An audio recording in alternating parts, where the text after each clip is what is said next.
Hello everyone, welcome to MPPSC Adda. This is the part 3 of the series जो हमने bio में start किया है. This is the third part of that series. हमने कल बहुत सारे स्ट्रक्चर्स पढ़े थे. We are studying the endocrine and exocrine glands. Endocrine में हमने hypothalamus कर लिया. Pituitary we have already completed. Pineal gland, thyroid and parathyroid, thymus, and we have done adrenal gland. अब हमारे पास सिर्फ बेसिकली 3 या 4 चीज़ें ही बची है. Let's complete it by today itself. Let's start with pancreas. You must be familiar with one of the important insulin. आपने insulin का नाम ज़रूर सुना होगा. कभी ना कभी आपके किसी रिलेटिव, किसी नोन या किसी फ्रेंड्स, किसी ना किसी को इंसुलिन के इंजेक्शंस लगते हैं. Have you ever inquired why they require insulin? Because they have a disease known as diabetes. And जो ये डायबिटीज़ है ये 2 टाइप की होती है. एंड बेसिकली जिसमें insulin is required that is diabetes mellitus, जिसे हम कहते हैं प्लीज़ ज़्यादा चीनी मत खाइए वरना आपको डायबिटीज़ हो जाएगी. That is diabetes mellitus part 1 और टाइप 1. अब ये इंसुलिन कहाँ से रिलीज़ होता है? We have very important structure known as pancreas. First of all, pancreas is known as mixed gland. Why? Because it function as endocrine as well as exocrine. ये दोनों ही तरीके से काम करता है. एंड जब ये एंडोक्राइन वाला काम करता है, at that time it secretes some hormones, and those hormones में से एक का नाम आता है that is insulin. And in this part, endocrine part of pancreas में we have islet of Langerhans. And इस islet of Langerhans में we have got several cells, alpha cells, beta cells, gamma cells, delta cells. यहाँ पे हमारे लिए 2 important things are very important, जो आपके यहाँ पे काम आएगा, that is alpha cells and beta cells. Beta cells आपने कई बार सुना होगा. Beta cells of islet of Langerhans which is present in pancreas is responsible for maintenance of insulin in our body. Insulin is released by beta cells of islet of Langerhans of pancreas. And जो alpha cells होते हैं हमारे पास, it secreted that is glucagon. It secretes glucagon. ये दोनों ही sales important है. अभी काम कैसे करते हैं? अगर मान लीजिए आपने कुछ भी स्वीट या फिर कोई भी शुगर बेस्ड चीज़ें खाई, it can be rice also, तो हमारी बॉडी में इमीडिएटली जो अपने पैनक्रियाज हैं they will secrete insulin. Why? Because sugar finally break down होकर ग्लूकोज में कन्वर्ट होगी. एंड ताकि ये ग्लूकोज ज़्यादा हमारी इसका जो लेवल है वो मेंटेन रहे एंड ज़्यादा हमारी बॉडी को नुकसान ना पहुंचाए, immediately insulin is released and glucose का लेवल हमारी बॉडी में मेंटेन हो जाता है. लेकिन अगर किसी पेशेंट को डायबिटीज़ मेलाइटिस टाइप 1 हो, then this insulin will not work. And इसके वजह से जो हमारे अल्फा सेल्स हैं दैट इज़ ग्लूकागन, वो प्रमोट करते हैं more glucose in our body, more glucose level in our body. And जिसके वजह से हमें आउटसाइड से through in the form of tablets और in the form of injections we need to take insulin from outside. This is how your pancreas work. चलिए आगे चलते हैं. Let's go on our next one, that is ovaries. Ovaries is very important structure. This is also known as primary structure of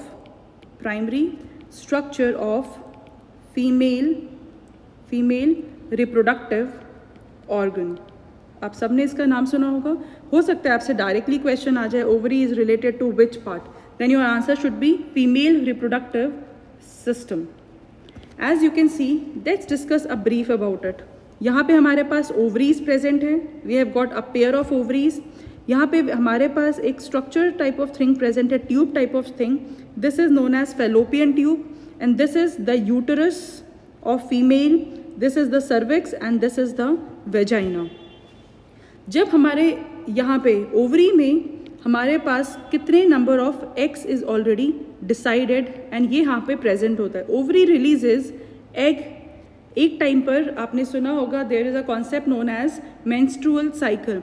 around 28 days में एक egg ovary से निकलकर बाहर fallopian tube तक आता है हियर, एंड देन अगर इस टाइम पर it gets the presence of sperms, then यहाँ पे फ्यूजन हो जाएगा and then we'll get sperm plus egg will form zygote, and then many hormones are responsible for it. चलिए देखते हैं कौन से हॉर्मोन्स यहाँ पे इंपॉर्टेंट होते हैं. फीमेल में there are 2 type of hormones, actually होते तो बहुत सारे मेजर हैं, around you will get more than 20+ hormones in females, but moreover that यहाँ पर वी हैव 2 मेजर हॉर्मोन्स जो आपको मिनिमम याद रखने हैं, जैसे कि ईस्ट्रोजन. बहुत सारी जगह आपको ओएस्ट्रोजन भी लिखा हुआ मिलेगा, but that is estrogen only. Estrogen के अलावा we have progesterone which is important for the maintenance of this endometrial lining. हम बाद में ovaries and entire reproductive system को किसी और वीडियो में प्रॉपरली समझेंगे, बट अभी के लिए आप इतना ही याद रखिए कि अगर आपका if this is your baby and ये आपका सिस्टम है, if this is the part of your ovary, if this is the part of your ovary over here, तो यहाँ पे 3 लाइनिंग्स होती है, outer lining, middle lining and सबसे अंदर वाली लाइनिंग.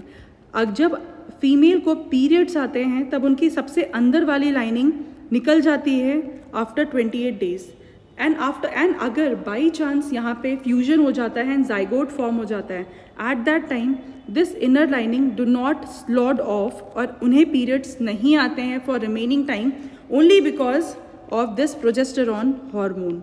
ये progesterone hormone is responsible for maintenance of endometrium और the inner lining of female uterus, and यहाँ पर आके देन यहाँ पे जाइगोट ब्लास्टोसिस्ट अटैच हो जाएगा, एंड यहीं पे हमारा जो बेबी फॉर्मेशन होता है या फिर जो बेबी ग्रो करता है, zygote to a full fledged fetus is grown here itself.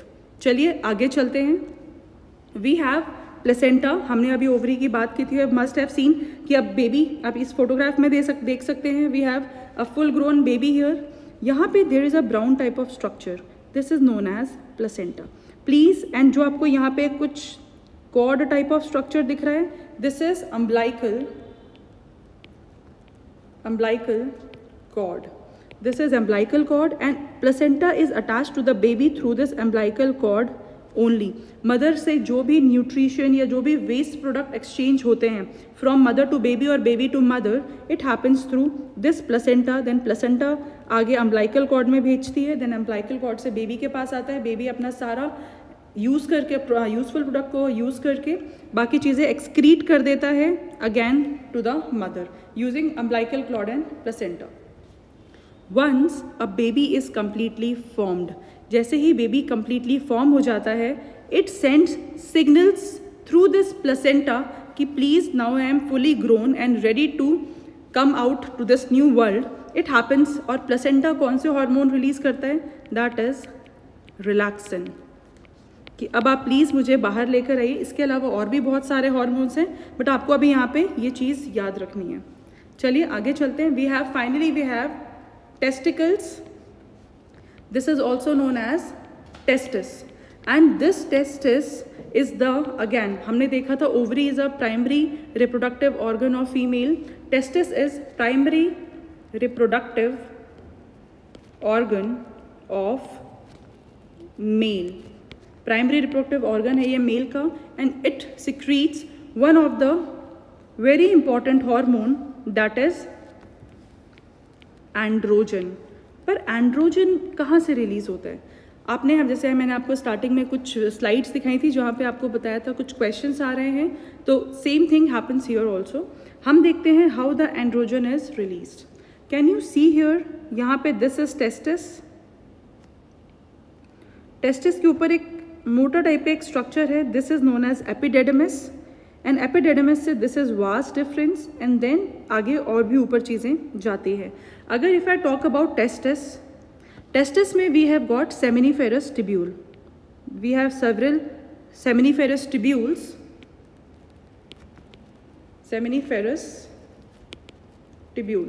ये सेमिनिफेरस टिब्यूल्स के अंदर 2 चीज़ें प्रेजेंट होती हैं. First is Leydig cell And another thing is, extremely sorry, not Leydig cells. We have got Sertoli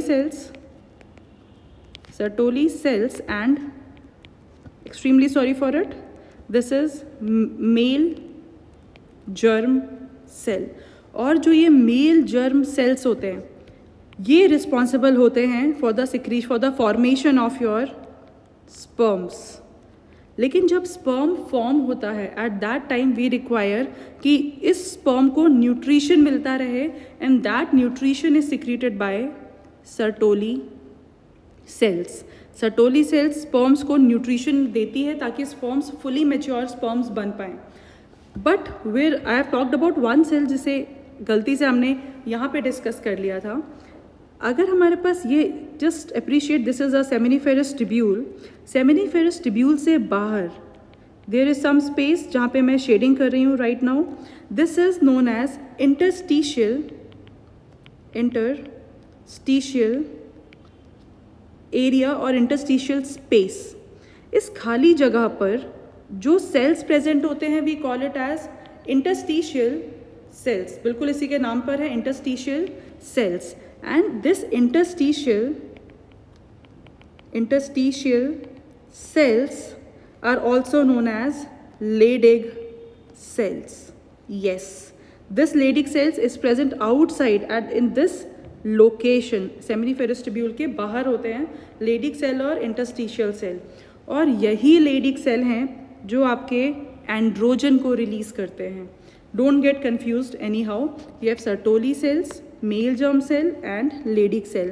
Leydig cell androgen को release करते हैं, and androgen का एक और नाम होता है दैट इज टेस्टोस्टेरॉन. आपने फॉर श्योर ये नाम सुना होगा, टेस्टोस्टेरॉन और एंड्रोजन. ये क्वेश्चन कई बार आ चुका है, हो सकता है फ्यूचर में और भी बहुत सारी जगह है. Not only this, even you are related to placenta, related to ovaries, related to pancreas, and जो हमने इससे पहले काफ़ी सारी चीज़ें और डिस्कस की थी. Do revise the entire thing. इसके साथ हम अपनी सारी चीज़ें कंप्लीट करते हैं. Thank you very much. Hopefully आपको चीज़ें समझ आई होंगी. Thank you and have a very nice day.